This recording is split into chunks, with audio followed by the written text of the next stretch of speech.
Welcome to Mommy's on a Call, your sacred space to laugh, learn, and feel like a real grown-up human for a hot minute. I'm Stephanie Uchima Carney, a mom of 3 under 6, serial entrepreneur, business strategist, and donut connoisseur, just trying to get through the day one cold cup of coffee at a time. I believe that with more intention, a positive mindset, and self-care, it is possible to thrive in motherhood, business, and life. My mission is to uncover the daily rituals, life lessons, real-life tactics, and favorite tools to inspire and empower you, mommy, to get the most out of life every single unpredictable day. So grab your headphones, tell your kids you're on the potty, and tune in weekly for some laughs, knowledge bombs, and plenty of real talk with real moms, and maybe a dad or two. Welcome to the Mommy Pod. Welcome back to Mommy's on a Call. Today, I'm bringing on the founder of Factory 45, an online accelerator program that takes sustainable fashion brands from idea to launch. She's also the host of the Clean Living Podcast, a show that helps busy women live more sustainably in the areas of home, food, and beauty. She's also the mama of a little boy, a little 3-year-old boy. And so I want to welcome today, Shannon Lohr. Thank you so much for having me, Stephanie. Thank you for being here. Okay, I want to start off with, what is your biggest mom win of the week? Oh my gosh, pulling off a pandemic birthday, I guess. My son just turned 3 on Monday. So obviously we did not have a birthday party. We took him to the beach and just celebrated that way. And he got a balance bike that is really exciting for him. So it was low key, but still felt like it was kind of the first year where he grasped like what a birthday is and being sung to on his birthday, and then it's his special day. So it was a win. Oh, that's wonderful. And then tell me a little bit about, to give the audience some context about your family structure, how many kids you have, age, and just what does your, work-life situation look like at the moment? Sure. So I am married to my husband. We have a 3-year-old son, just one kid. And we actually, both my husband and I run our own businesses. So we work remotely and, have for many, many years. So we split our time in between Boston and California. So we spend 6 months of the year, the summer in Boston, and then the winter in California in the San Diego area. And so I was going to say, besides balancing locations, you both are entrepreneurs. So in your relationship and managing a 3-year-old, where do you find the time to get your work done? What does your kind of day-to-day look like? Do you have, childcare help? Like, how do you structure your days between you and your husband and child? Yes. We basically have to get all of our work done in between 8:30 a.m. and 2:30 p.m. because that's when my son is in school at daycare that are open right now. But that is really like work time. And then when he's home in the morning and when he's home in the afternoon, like it's pretty much, we close our computers. We don't really look at our phones. We're kind of just with him, and we'll sometimes switch off. Like my husband will take my son in the morning and I'll take him in the afternoon for an hour, but it's a lot. We really do, I think, like emphasize family time, and it is easier for us because we only have one child. I imagine it would be different if we had 2 or 3 children, but for right now, that's what it looks like. And how does he splitting time between the West Coast and East Coast, how does he handle that change? I know for like young kids, they like their routines and things. How does he like living in 2 different places? Yeah, I think that's one of like, when we talk about like parent judgment and like parent shaming, that is a big one that I've had to get over because people will ask that like not as nicely as you just did. And it's kind of, someone just asked me that the other day. They're like, how is he doing? Like, especially time changes, like time zones, all that.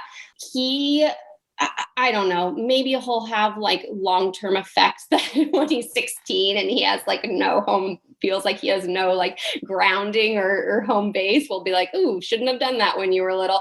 But for right now, he seems to be adapting really well. He makes friends with kids, at least at this age, like easily. He went into the school in California that he's in last week and really, it was not an issue. He went right into the classroom, no problems. Like he just seems pretty unfazed. One thing that's helpful for us / not helpful at all is that he doesn't nap anymore. So he stopped napping about a year ago, like when he was 2. And I don't think it had anything. He's never needed as much sleep, but he'll sleep like 12 hours a night. He just doesn't nap. So that's helpful. I think if he was napping and we had to adjust his nap time like every 6 months, and then there's like daylight savings thrown in there, it would be different. But I think it's kind of good. It gives him the opportunity to make friends in different places. It also makes him a little bit more flexible and kind of more, I mean, they say like it's great for kids to travel and things. And so I think it gives him different perspectives and different environments. So yeah. And we were like kind of crazy too. Like we took him to South Africa when he was 2 months old. Like we took him to Croatia when he was 8 months old. Like traveling is a huge part of our life. And we knew that we would try to get our kid to adapt to that. And obviously, you can't force a kid to do anything, but we've been lucky that like he seems to really adjust well to different circumstances. And as you said, like it's just kind of flexible. Like he's good with people and seems to be, normal. How are you then adjusting? You said you love to travel with all of this in the last year. How are you guys doing as parents? Like crazy. I think I just plan. This is actually true.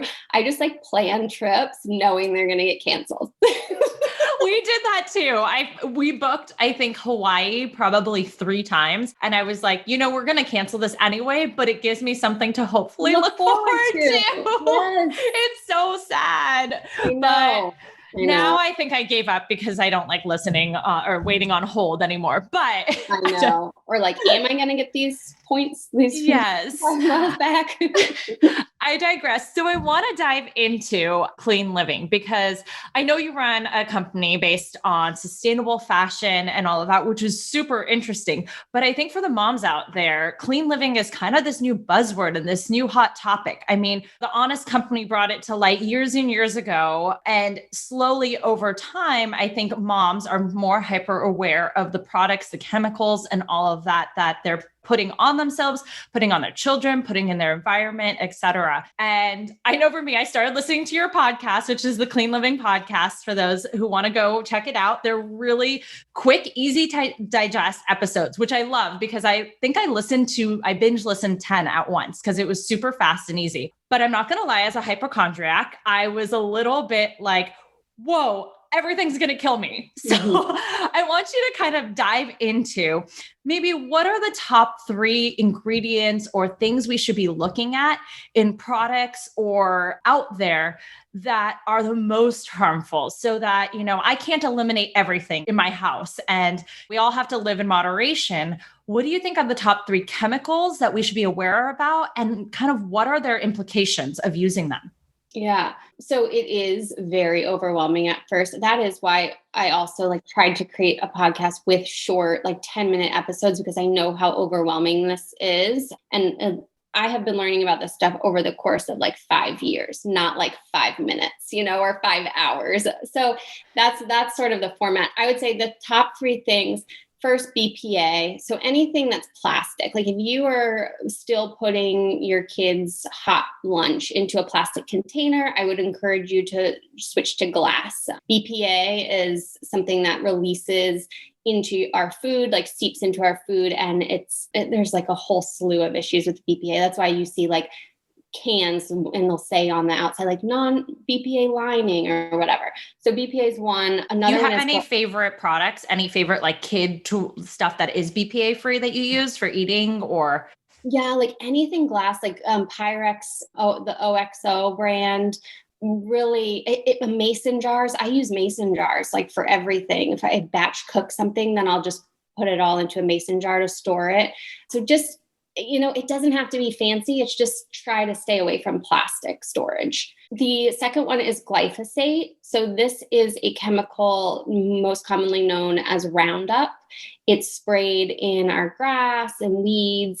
It's a weed killer, pesticide, herbicide that's sprayed on the crops, the produce that we eat. So anytime that you are buying food and it's not organic, then it likely has glyphosate or Roundup on it. And so there is one episode I did called Organic Food, and it talks about, you don't have to switch to an entirely organic refrigerator. I understand that organic food is more expensive than conventional produce. So I have a list of what's called the Dirty Dozen and then the Clean 15, and you can start there. You can just start by the Dirty Dozen. Okay, if I buy anything on that list, then I'm going to buy it organic.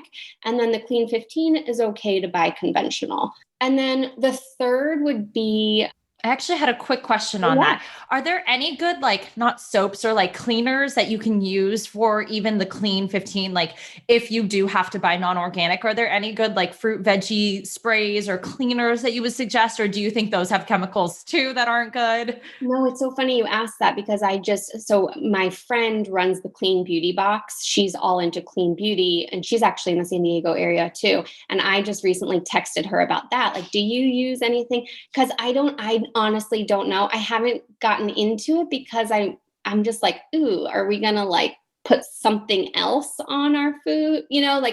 I'm just right now like really scrub with warm water.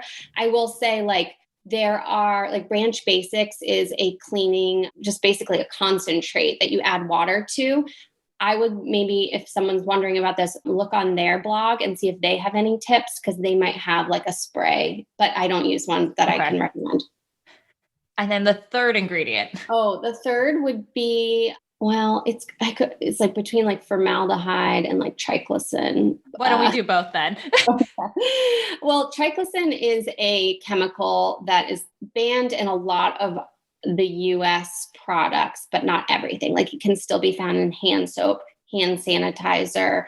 I think it can be still found in toothpaste, deodorant, but then it's banned in like other ways. So, which is crazy, right? Like, we think of like, oh, the government, like the FDA, they like regulate everything and they're going to protect us and they're not going to let harmful ingredients into our cosmetics, our cleaning supplies, our foods, but they're still there. And the thing that I get some pushback on sometimes, like, well, it's only a trace amount. It's just the tiniest bit, like with aluminum in deodorant. Oh, it's just a tiny bit of aluminum in deodorant. But most people wear deodorant every single day. So it's like, okay, it's a trace amount, but you're putting it on every day. So it's no longer a trace amount. And that's sort of how I feel about a lot of the chemicals that are like FDA approved, but they're not considering the long-term exposure. I wanted to thank you, by the way, because I switched to native deodorant because of your deodorant episode. I actually have been using Secret since I was probably, 14, 16 years old. Every format that it came in, I've been using. And so just recently is when I finally switched. So thank you for that. I like native, still adjusting my body, but it's good. Oh, yeah. So that is, I'm glad you said that, because anyone who like goes and listens to the deodorant episode and you feel also compelled to switch, like, do give your body time to adjust.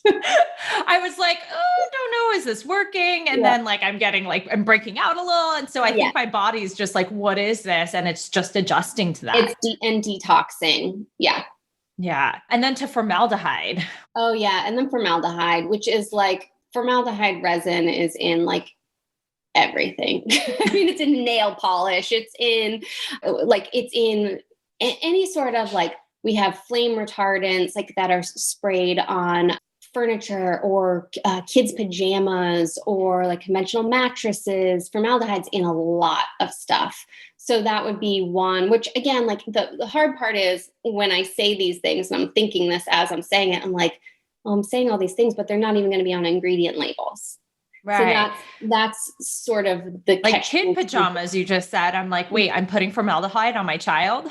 Yeah. I mean, formaldehyde's in like all of our clothes, pretty much. That anytime, if you've ever walked into a like department store, like Macy's or department store, you go in, I don't know if you've ever noticed, like there's a very distinct smell, and it's like kind of a pickling smell. That is formaldehyde that has been sprayed on our clothes, like for them to not be mildew resistant or like pest resistant in the shipping from, let's say, like if they're made in China over to the United States. Wow. And then, okay, so we got those ingredient lists. Are there any ingredients that are found in, say, our like skincare hair products that we should be looking out for? Yes, but again, they're just not gonna like, let's say one thing we can look at is shampoo. If you can look for a shampoo that says sulfate free or paraben free, like you want to I would say that's where I would start is with makeup, like hair care, any beauty product, start to look for sulfate free and paraben free. And that's not an end all like, oh, it's clean and I can just go about my day. But it's just a starting point to not be overwhelmed. And then if you want to kind of get more details, I would say like go look and listen to the shampoo episode, go listen to the mascara episode, and you'll start to hear like more words and things to look for. It's really hard because the FDA doesn't regulate a lot of the clean beauty products and a lot of the supplements and a lot of the things that are quote clean. I feel like it's kind of a blanket term now. It's become a trend that everyone's putting out clean beauty, clean products, but not knowing because they're not regulated, are they really clean? Are they really good for you? Do you have any sources you go to look that up to see like, is this product good? Yes, I'm so glad you asked that. So Skin Deep from the EWG, the Environmental Working Group. Skin Deep is an app that you can just download. I take it to the grocery store. It has a QR scanner, and you can just put it up to the barcode of any product in the grocery store, and it will tell you the rating.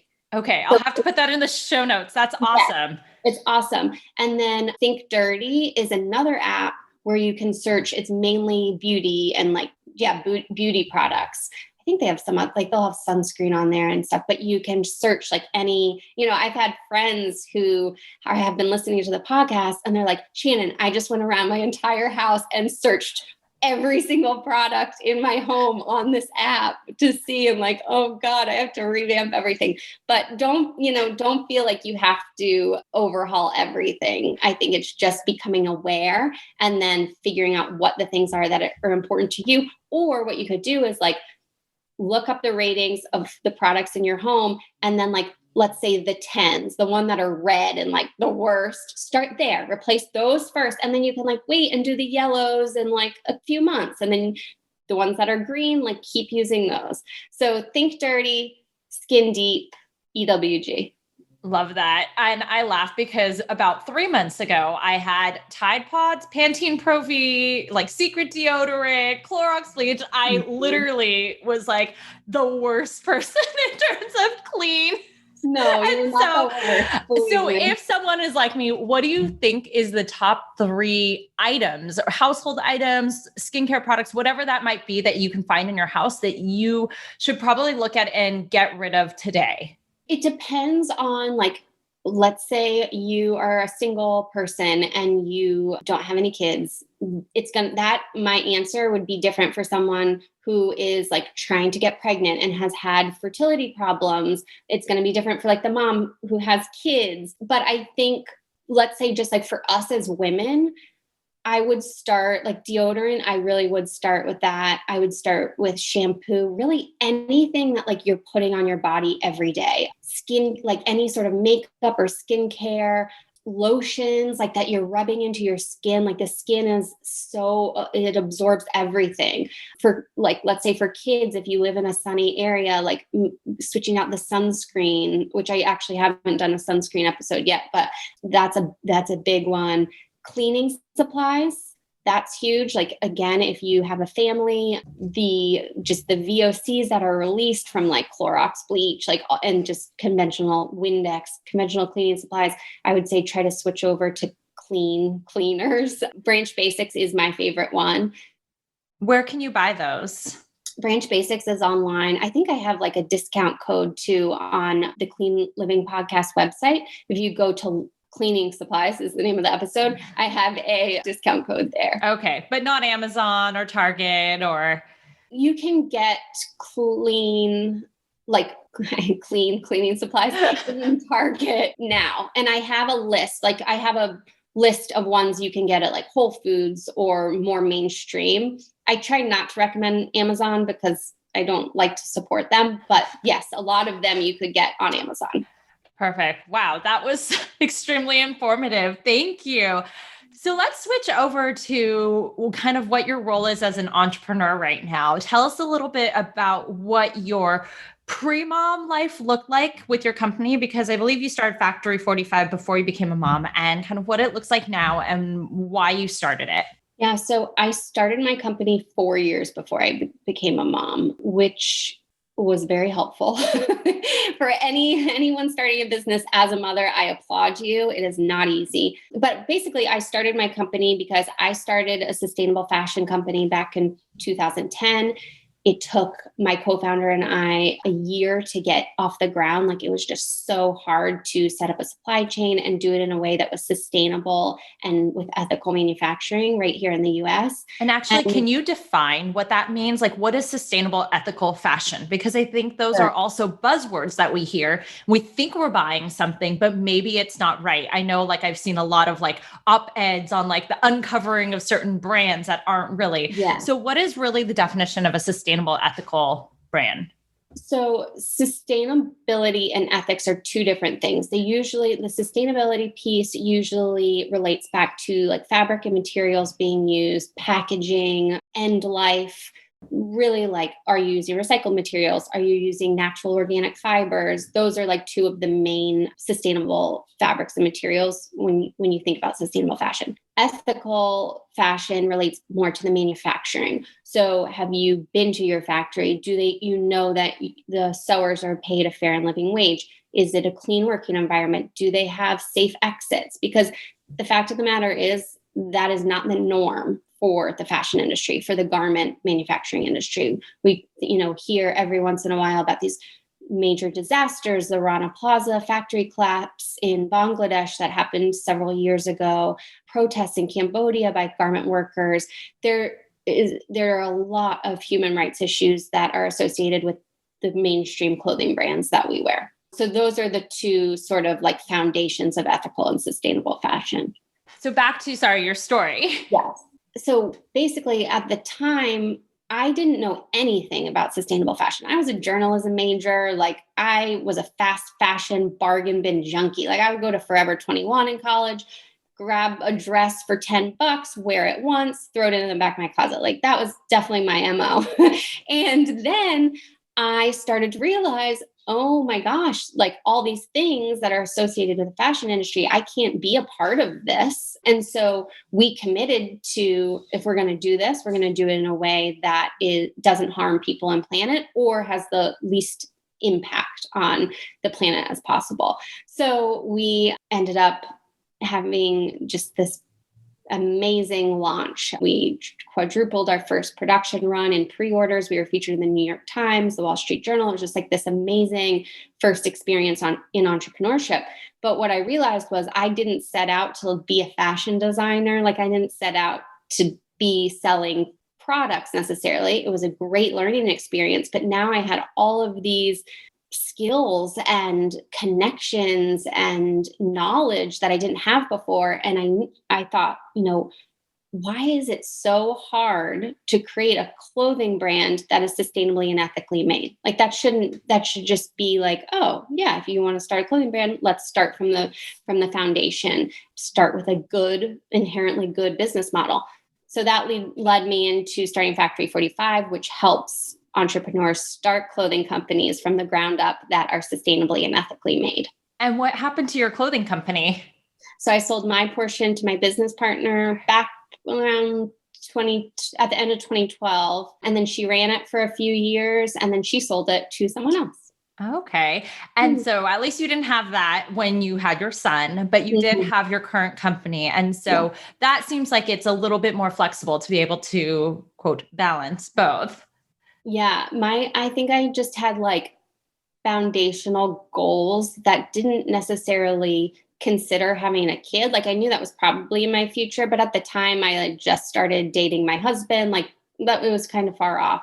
What I knew I wanted was freedom of time and location. I wanted to be able to live wherever I wanted and to be able to make my own schedule and have time freedom.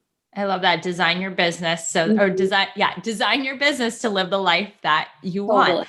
So talking about kind of clothing and things, are there any awesome brands out there that you absolutely love for, say, moms? Or, I mean, I'm not a 20-year-old Gen Z, and I know that is one of the big hot markets out there, is like Gen Z is all about sustainability. But say for, the mom like me, who my whole life I've shopped at Nordstrom, but like found things at J. Crew and like Madewell and Target. Like I love Target. And so I probably am not shopping sustainably. What are some great brands, websites? And now, since everything we want to just buy online and get it shipped to us because we don't have time to go to the stores, or coronavirus doesn't allow us to, what are some places that we can start looking? Yeah. So my answer, again, is going to be a little different depending on budget. So let's say you go to the website of a sustainable fashion brand and you're like, oh my gosh, there's no way I'm going to spend $100 on a t-shirt or like a blouse, or $200 on a dress, which I've definitely seen. Yes. Oh, totally. And there's a reason for that, like it's because the materials cost more. The labor you're paying for, workers to get paid a fair and living wage. So there is fundamental reasons for that. But I understand that that's just not in everyone's budget. So where I would honestly start, and I've been doing this a lot more too, is Poshmark. It's amazing because what you can do is search by Nordstrom, J. Crew, Target. Like you can search the companies that you already shop from, but you're buying them secondhand. So that is the most sustainable you can get. That's really like, if you want to have an impact, buy used clothing. So can I make an impact by the fact that I sell all my stuff to ThredUp? I literally ship them giant bags like every 2 months when I clean out my closet. So at least I'm part of the cycle. I haven't purchased, but I have donated a lot. Anything they can't sell, they will recycle, which is huge. So anyone who's listening, don't ever throw your clothes in the trash or take them to the dump. Like every garment can be recycled. It's gonna probably be made into like upholstery or like a car mat or like batting. So it don't throw it out. And then even like, I'm talking like underwear, like do not throw it out. It can be recycled. So some of the brands that I love, if you are interested in more sustainable fashion brands, one brand is Veta. They launched through Factory 45. Are they the ones that are the box of like a whole kit? Like you can get, I think, is it Veta or? So it's 5 garments to make up 30 days. Yeah. My friend just sent me that. I'm going to have to look that up again. And she just bought a kit with the cutest clothes in it. And I love it because they're staples. They're things that you can mix and match and use. So instead of having 15 different outfits, you can use those to make it. Yeah. And they're like convertible. You can wear them different ways. And Cara is the founder, and she's just like so conscious and aware of all the materials that they use, a family run factory. Like she's just really, really like zoned in on the supply chain. So you can feel really good about that. Nisolo is another one for like a footwear brand that I really like. Rothy's. Oh, I love Rothy's. I definitely own 4 pairs of those. Yeah. But they are expensive. And so it's like, but I love the concept of the plastic, reusing those plastic water bottles. What about kids brands? Because those I feel like I go through so fast, is like kids grow so often that I'm like changing out their clothes, and it's actually hard to find a lot of secondhand kids clothes. So Kidizen is the one that I use. It is an app that I don't think I've ever bought a new pair. Like I've very rarely buy something new for my son for better. Sorry, Emmett. So Kidizen is a app where you can just buy secondhand clothing for your kids. And it's amazing because you can I get like shoes on there. It's basically moms who are selling pretty clean, like things that haven't been worn very often because, like you said, their kid grew out of it before they could wear it. So you can find a lot of really good secondhand clothing on Kidizen. Oh, cool. So with your company right now, you're helping these women, or not women, you're helping people get into the sustainable fashion industry. Where do you kind of see the industry going? Like, as you see these people coming through and you kind of see the trends, what direction do you see the overall industry going right now? Well, I mean, from a trends perspective, it's like a lot of elevated loungewear right now.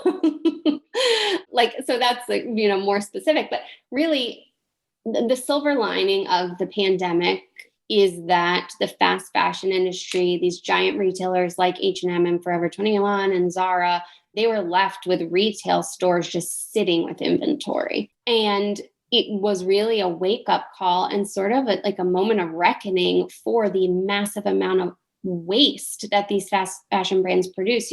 They've gotten us into this cycle as consumers that there are 52 trends a year. We're faced with new trends every week. And it's this cycle of trying to make us feel out of fashion and out of trend so that we go and buy more.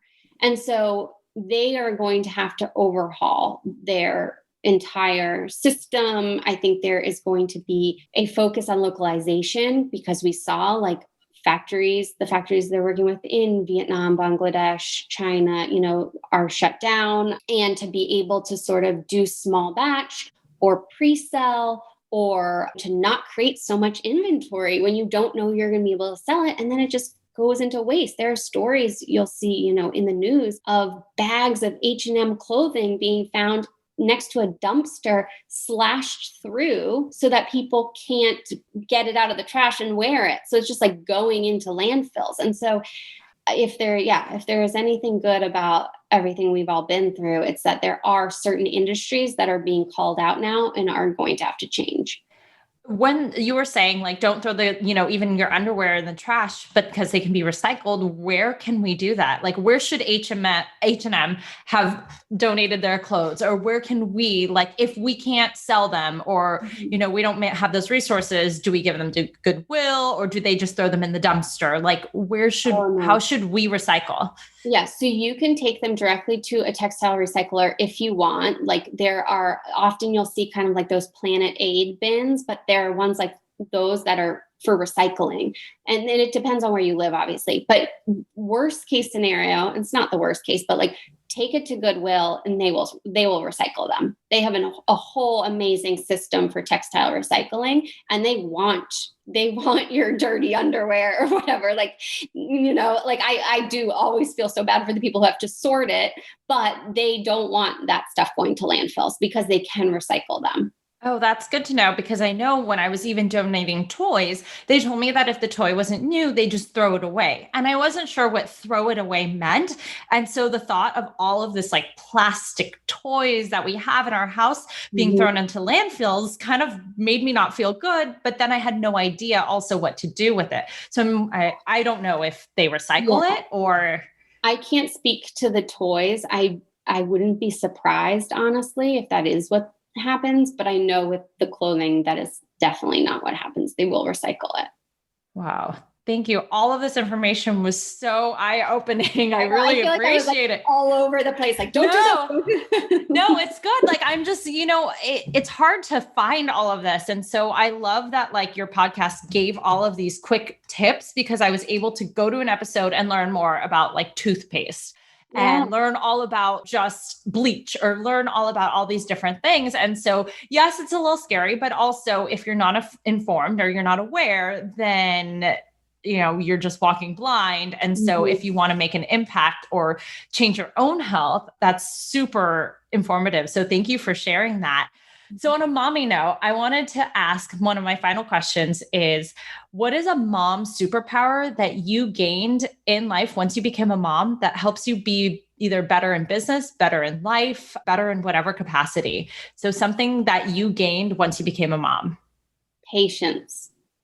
I was so impatient before I had my son. And now I'm like, who is this woman? Like, you can just be having like the most massive tantrum about nonsense, but it's a big deal to him. And for some way, I'm able to find it within me to be very calm and very patient. And that was just not who I was before. I was like the most impatient, would get triggered over like anything and just blow it up.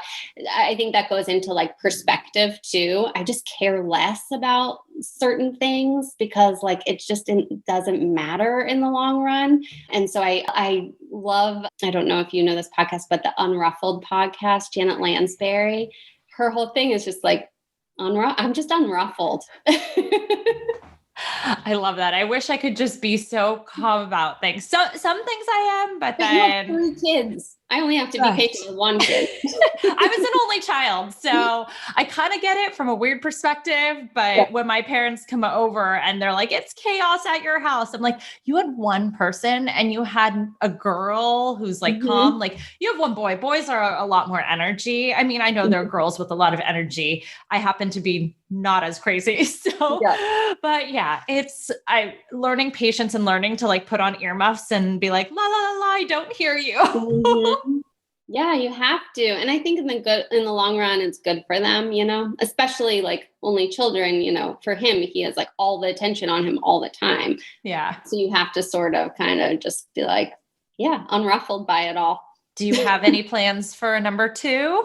So it's funny because we were one and done. Like before we had Emmett, we were one and done. And then after we had him, we were like, that affirms it. We're only having 1. And then just recently we're like, maybe let's start. We'll just have the discussion. But hopefully my mom's won't listen to this podcast because I don't want her to know. Do you have many siblings or your husband?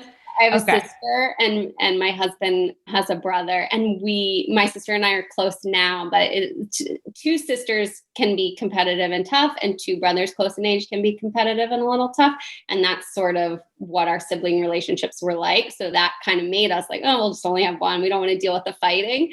But now, 4 years apart, I don't know. Who knows? It works. Mine was 3 Mine was turning 5 when I had my 3rd. So they are basically 5 years apart. And then, but the other 2 are within 19 months. So that was close, but it works. It's, what's great is he'll be way more helpful. So he will understand things and he will be able to, mommy needs a diaper. Can you go grab it for me or grab the passy? They're a lot more helpful. And he like loves helping now. So I'm like, imagine if like I needed his help. Yeah. So, I mean, don't take it off the table there. Oh, no. Oh man. Anyway. Well, thank you for joining today. Where can we find you online? My website is factory45.co if you're interested in sustainable fashion or starting your own sustainable fashion brand. My podcast website is cleanlivingpodcast.com. And then I'm on Instagram at both Factory45Co and Clean Living Podcast. Well, thank you for joining us today. I appreciate it. This was fun. It was nice to talk to you. Thank you so much for listening to this episode of Mommy's on a Call. Your support means the absolute world to me. You can find the show notes for this episode and other goodies over at mommysonacall.com. And if you enjoyed this episode or have gotten value from the podcast, I would be so grateful if you could head on over to Apple Podcasts and leave a rating and review so that we can reach and empower more moms all over the world together. Thank you so much again, Mommy Pod, and I will see you here next time.